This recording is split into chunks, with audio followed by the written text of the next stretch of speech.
A lawyer's letter summoned Sota. Inside, a will. Everything from Kaori Tachibana to him. The house, the savings, everything. She left it all to you. This makes no sense. I barely remember her. Then the door flew open. Her children stormed in, eyes blazing. You manipulated a vulnerable old woman. We're suing.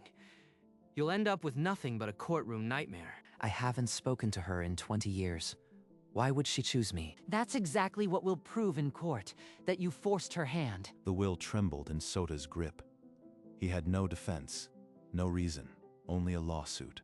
And so it began, a case that would strip away everything, all because of a mystery even he couldn't solve. Back in his cramped apartment, Sota tried to excavate any memory of Kaori Tachibana. There has to be something. Some reason she'd choose me out of everyone. Kaori Tachibana. My old homeroom teacher. She was kind, but distant. That's all I remember. I was just a scholarship kid trying to survive. What could I have possibly done? He scoured his memories, but they gave nothing back. Just a faint, forgettable kindness. Then a sharp knock. A courier stood in the hallway with a thick official envelope. This is it. The lawsuit. They really want to destroy me. The top sheet left no room for doubt. Rei and Kaito Tachibana versus Sota. Fraud and undue influence. They're going to drag me through court for a crime I didn't commit.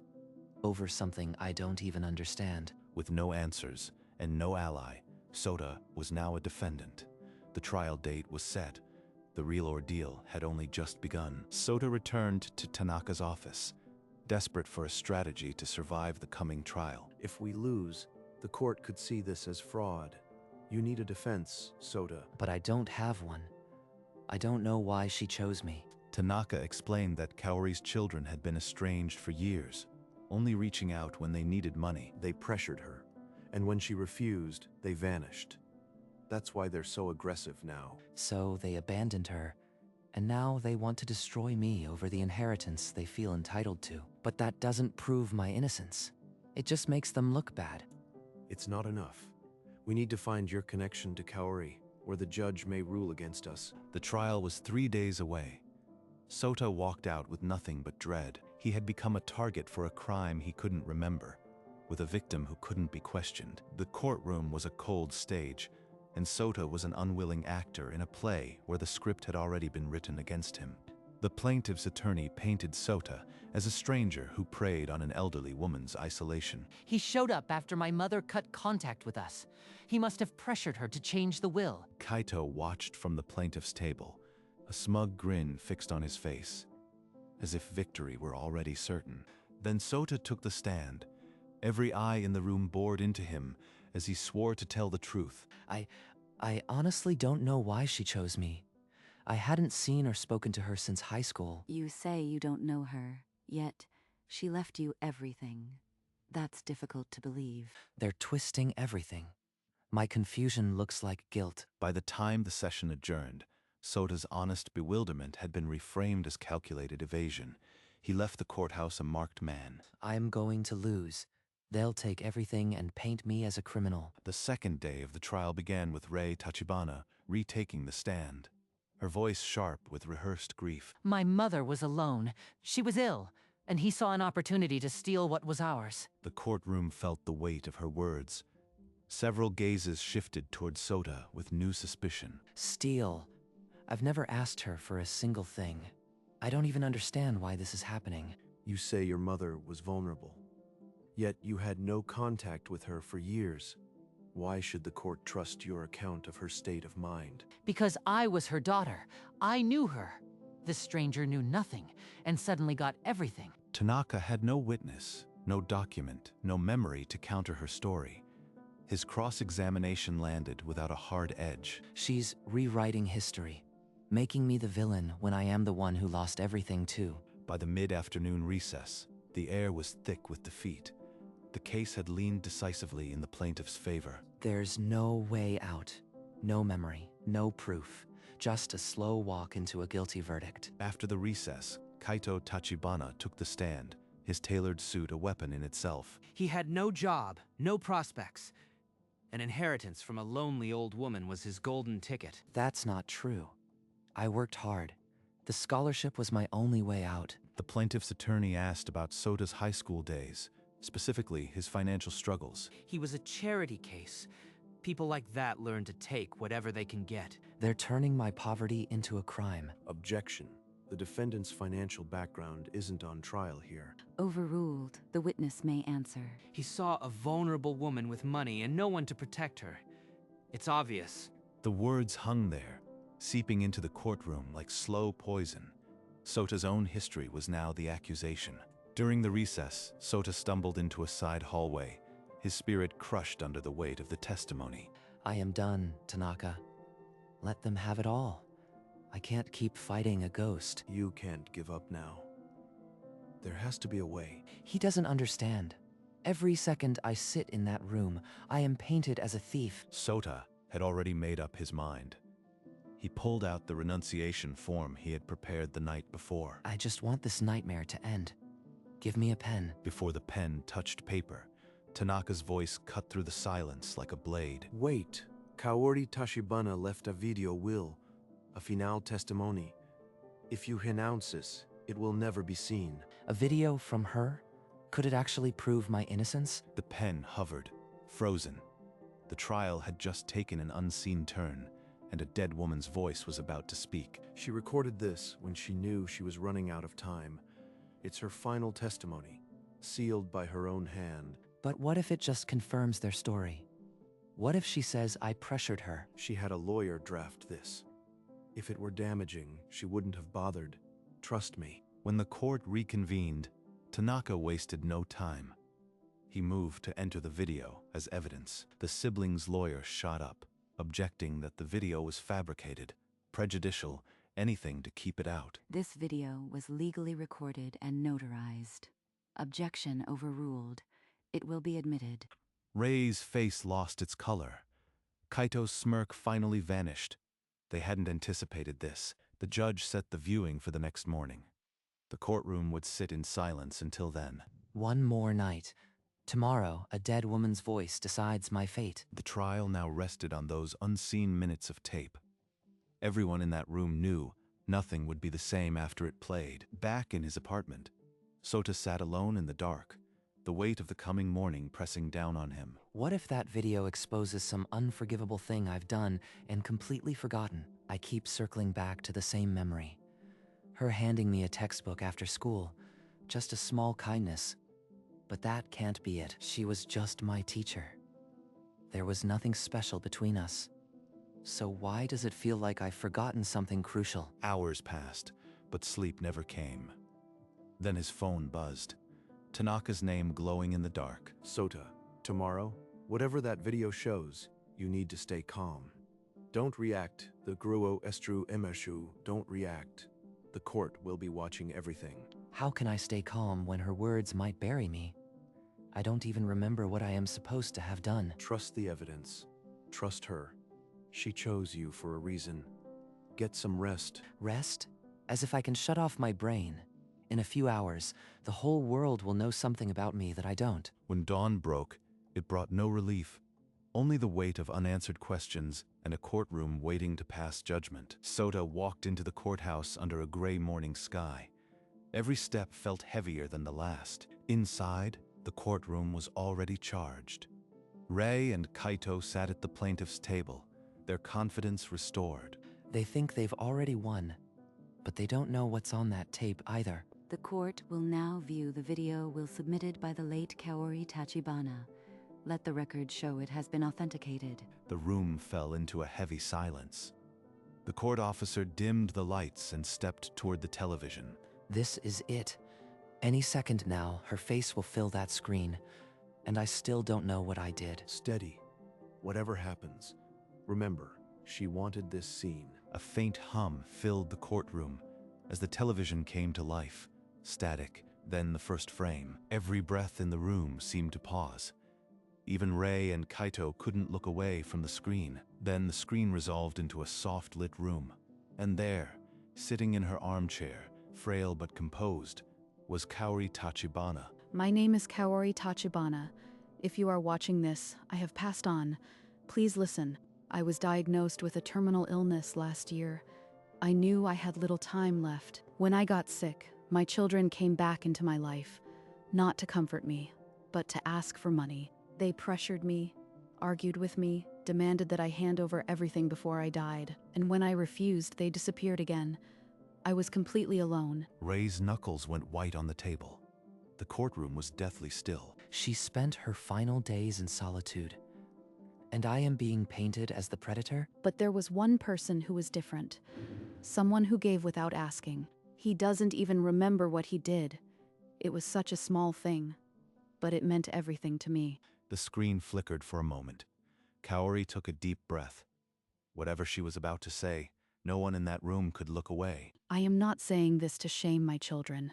I am saying it so you understand what came next. There was a boy, a student from long ago. He had nothing, and he gave me back everything. He didn't do it for thanks or money. He did it because it was the right thing. And he never asked for anything in return. Sota's hands gripped the table. Somewhere deep inside, a forgotten moment squirmed to surface, but he couldn't reach it. At the time, his family barely had enough to eat. What he found could have changed everything for them, but he returned every last yen without being seen, without being asked. Every last yen? Wait, that sounds... That boy was the child I always wished I had raised. He gave me back my faith in people. Raya's mask cracked. Kaito's jaw tightened. Their own mother had replaced them in her heart with a stranger. So I left everything to him. The only child who ever gave something back without being asked. That boy was Sota, the student who sat in the back of my homeroom 20 years ago. I still remember the day. I dropped my purse in the stairwell. Inside was the entire field trip fund. A 14-year-old boy found it. A scholarship kid with nothing to his name. Inside that purse were bundles of yen, enough to change his family's life forever. No one was watching. He could have taken it, and no one would have ever known. But he didn't hesitate. He went straight to the teacher's office and placed it in my hands. The memory crashed into Sota like a wave. The stale air of that stairwell, the weight of the leather, all of it. He returned every last yen, not a single bill missing. He just handed it over and bowed. I remember. I just did it because it was the right thing. I never thought it would matter to anyone. He gave me back my faith when I had none left. That's why I left him everything. The only child who ever gave without being asked. The screen flickered once, then went dark. No one moved. The silence was absolute. Sota's shoulders shook. He pressed his hands against his face, but the tears came anyway. Ray's hand trembled over her mouth. Beside her, Kaito stared at his fists, his face unreadable. The video testament has been viewed. The court will now consider its implications. Sota, we have a window here. Do you still want to renounce, or do we push forward? Number. I won't run anymore. She trusted me. I'll carry whatever that means. Kaito's chair scraped back. He didn't look at anyone as he moved toward the door. Ray followed, her steps unsteady, her eyes wet. She didn't look back. The court will recess until tomorrow morning. At that time, a ruling will be issued. A ruling tomorrow. But no matter what it says, I finally know the truth. The next morning, the tension in the courtroom was a coiled spring. Before the judge could speak, Ray rose from her seat. That video was scripted. She was confused, on medication. It proves nothing. It proves nothing. Enough. The video's authenticity was established before playback. Your objection is overruled. Sit down. Ray sank back into her chair, the fight draining from her face. Tanaka wasted no time. Your Honor, the video testimony speaks for itself. We move for immediate dismissal and enforcement of the will. The plaintiff's lawyer opened his mouth, then closed it. There was no rebuttal. The case had crumbled. The court will review the evidence and render a decision. I will return shortly. She's going to rule. After all this, it's almost over. Riei sat motionless. Kaito's jaw was tight, his eyes fixed on the empty bench. They were witnesses to their own defeat. The courtroom held its breath. In the silence, the weight of a dead woman's words pressed down on them all. The door to the judge's chambers opened. Every head turned. The air grew heavy. After reviewing the evidence and the video testament, this court finds the last will of Kaori Tachibana to be authentic and fully enforceable. The claims of undue influence and fraud are without merit. The lawsuit is dismissed with prejudice. Sota is the rightful heir to the Tachibana estate. This court strongly advises the plaintiffs to reflect on the words of their mother. The gavel's echo faded. Sota's chest felt hollow, then full, too many emotions to name. It's over. She really did trust me this much. I never imagined. Ray's hand went limp on the table. She didn't cry, but her eyes were wet glass. Kaito didn't move. His jaw was set, but his eyes had lost their fire. He was beaten, and he knew it. The courtroom was silent, except for the shuffle of papers and the heavy tread of departing footsteps. The law had spoken, and for the first time in weeks, Sota could breathe. Outside the courtroom, the hallway stretched like a tunnel of judgment. Rai walked one way, her face pale and hollow. Kaito went the other, his footsteps sharp and final. Neither spoke. Their case had crumbled, but the silence was heavier than any verdict. Sota stood motionless until Tanaka appeared at his side, a thick envelope in hand. These are yours now. The deed, the keys, the accounts. She entrusted it all to you. This isn't just property. It's 20 years of a promise I didn't even know I'd made. The keys felt heavier than they should. Not from gold or steel, but from a dead woman's faith. She saw something in me as a child, and she carried it for 20 years. I can't let that vanish. He didn't know how, but he would honor her. Not with statues or plaques, but with something that would keep her heart beating in the world. This house, these walls, they hold her life. I need to understand what she wanted me to do. The door was unlocked, but the answer wasn't. Sota stepped inside, knowing the hardest decision was yet to come. The house was quiet, sunlight spilling through lace curtains onto worn wooden floors. Every corner holds her. Photos, lesson plans, a tray of medicine, a life lived alone but not empty. On a small desk near the bookshelf, a stack of papers hid a yellowed newspaper clipping. Tachibana Sensei mentors scholarship student. She didn't just teach, she lifted kids up. The article described how she quietly funded supplies, trips, even exam fees for students who couldn't afford them. She was doing it even back then. The scholarship program she mentored was just an extension of who she was. This is it. This is what she wanted me to see. I can honor her by continuing her work. He pulled a blank sheet of paper from her drawer and began to design a scholarship in her name. Every yen of her estate will go to students who need it, just like I did. The inheritance no longer felt like a burden. It was a seed she had planted, and now it would grow. Sota met with Tanaka to formalize the scholarship. The lawyer listened, then nodded slowly. Setting up a scholarship is straightforward. I'll handle the legalities.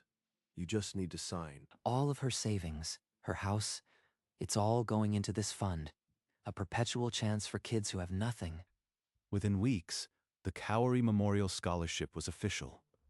A certificate with her name in gold leaf sat on his desk. This is good, but Kaori had a family, broken as it was. I can't just erase them. Tanaka, I am setting aside equal shares for Rei and Kaito, not out of obligation, because she would have wanted me to be better than them. That's generous. You don't have to do this, but I am not surprised. 2 envelopes, 2 checks, no letter of explanation, no demand for thanks, just the money. I don't expect anything back. That's not the point. The point is to not let bitterness win. He dropped them in the mailbox. The weight of the keys in his pocket felt a little lighter now. Weeks passed. The scholarship was already changing lives. Then a letter arrived. It was from Rei Tachibana. The handwriting was uneven, as if written through tears. Sota, I don't deserve your forgiveness. I was cruel, and you repaid it with kindness. I am using the money to go back to school. I was wrong about you. Thank you for being better than we deserved. My mother was right about you. I am sorry. Sota set the letter down. Something tight in his chest finally loosened. She's trying. That's more than I expected. Maybe one of them can still heal. He glanced at the second envelope, the one addressed to Kaito, still sitting on the shelf untouched. He'll never open it. But that's his choice. I've done my part. The silence from Kaito was its own answer. Some wounds don't heal with money or time. Sota folded Rei's letter carefully and placed it in the drawer beside Kaori's photo. 2 women, 1 lesson. Months later, Sota walked through the cemetery gates, cherry petals drifting in the breeze. He knelt before a simple stone, engraved with one name, Kaori Tachibana. I finally understand, Sensei. You didn't leave me an inheritance. You left me a responsibility. Beside the flowers, he tucked a small flyer for the Kaori Memorial Scholarship. Your name is already changing lives. Kids who have nothing are getting a chance because of you. I'll carry your kindness. I'll make sure it never stops. He pressed his palm against the stone, warm from the afternoon sun. You believed in me before I believed in myself. Thank you. A gust of wind lifted petals into the air, swirling around the grave like a silent blessing. Sota rose. A quiet peace settled in his heart. The past was no longer a wound. It was a guide. A single flyer slipped from the bouquet and caught the wind, spiraling upward. It drifted past the stone and over the gate, carried by the same breeze that stirred the cherry petals. Down the road, in a quiet neighborhood, a child's hand reached up to catch it. The child unfolded the paper and read the words, Kaori Memorial Scholarship. A chance, a future, a name they hadn't known until this moment. Kaori's kindness hadn't ended. It had simply changed hands. The wind rose again, scattering cherry blossoms over the street like a trail of light. Somewhere, Sota walked on, and behind him, a seed she planted was already blooming. The debt he never owed had become a gift he could never stop giving. And in a small hand, in a small town, her name lived on.